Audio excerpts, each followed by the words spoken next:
त्या जिल्ह्यामध्ये सामंतांनी गड जिंकलाय, काय सांगाल? सामंतांनी गड जिंकलाय म्हणण्यापेक्षा एकनाथ शिंदे साहेबांच्या शिवसेनेनं गड जिंकलाय. याच्यामध्ये सगळ्यांचे परिश्रम, सगळ्यांची मेहनत ही कामी आलेली आहे. राज्यमंत्री योगेशजी कदम असतील, आमचे उपनेते संजय कदम, सदानंद चव्हाण साहेब असतील, तिकडे राजन साळवी असतील, किरण भैया सामंत असतील, हे सगळी आमची जी टीम आहे या टीमनं एकत्र काम केलं म्हणून आम्हाला स्ट्राईक रेट हा 99% राखता आलेला आहे. खेडनं तर कमाल केलेली आहे. शिवसेना भाजपला भरभरून खेडवासियांनी दिलेला आहे आणि आमच्या माधवीताई नगराध्यक्ष झाल्यात. मी पालकमंत्री म्हणून पहिल्याच दिवशी एवढ्यासाठी झालोय की खेड नगरपालिकेला नियोजन मंडळाकडनं एकही रुपया मी कमी पडू देणार नाही, हे आश्वासन मी खेडवासियांना द्यायला आलेलो आहे. सर, आज सामना पेपर में ऐसा कहा है कि तेलंगाना में ईवीएम बैलेट पेपर पे वोटिंग हुआ और महाराष्ट्र में ईवीएम पे वोटिंग हुआ, इस वजह से महाराष्ट्र में महायुति जीत गई. सामना पेपर मधली बातमी महाराष्ट्रातली जनता मनावर घेत नाही. तुम्ही देखील मनावर घेऊ नका कृपा करून, त्याला काही अर्थ नाही.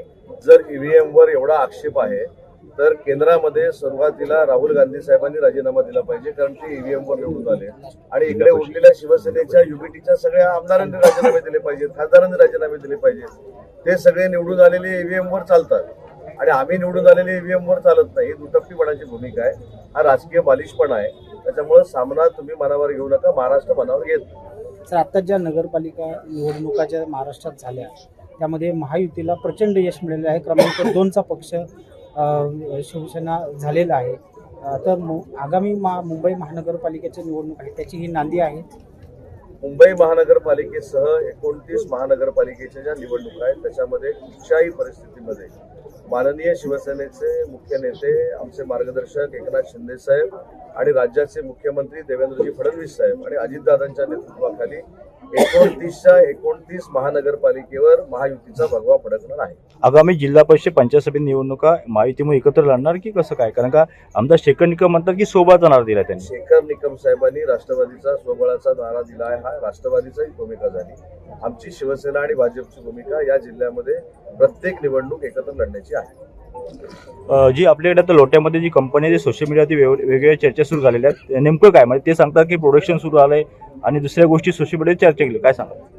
मला सोशल मीडियावरच्या आधी सगळ्याच माझ्या हितचिंतकांना एक विनंती करायची आहे की मी राज्याचा उद्योगमंत्री आहे.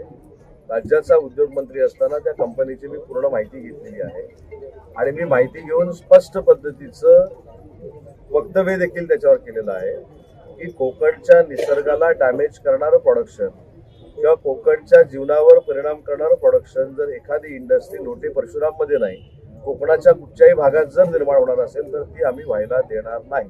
नंबर 1. नंबर 2, PFASच्या संदर्भामध्ये जे काही पसरवलं जात आहे, जे काही बोललं जात आहे त्याच्यात ती वस्तुस्थिती पडताळून बघू.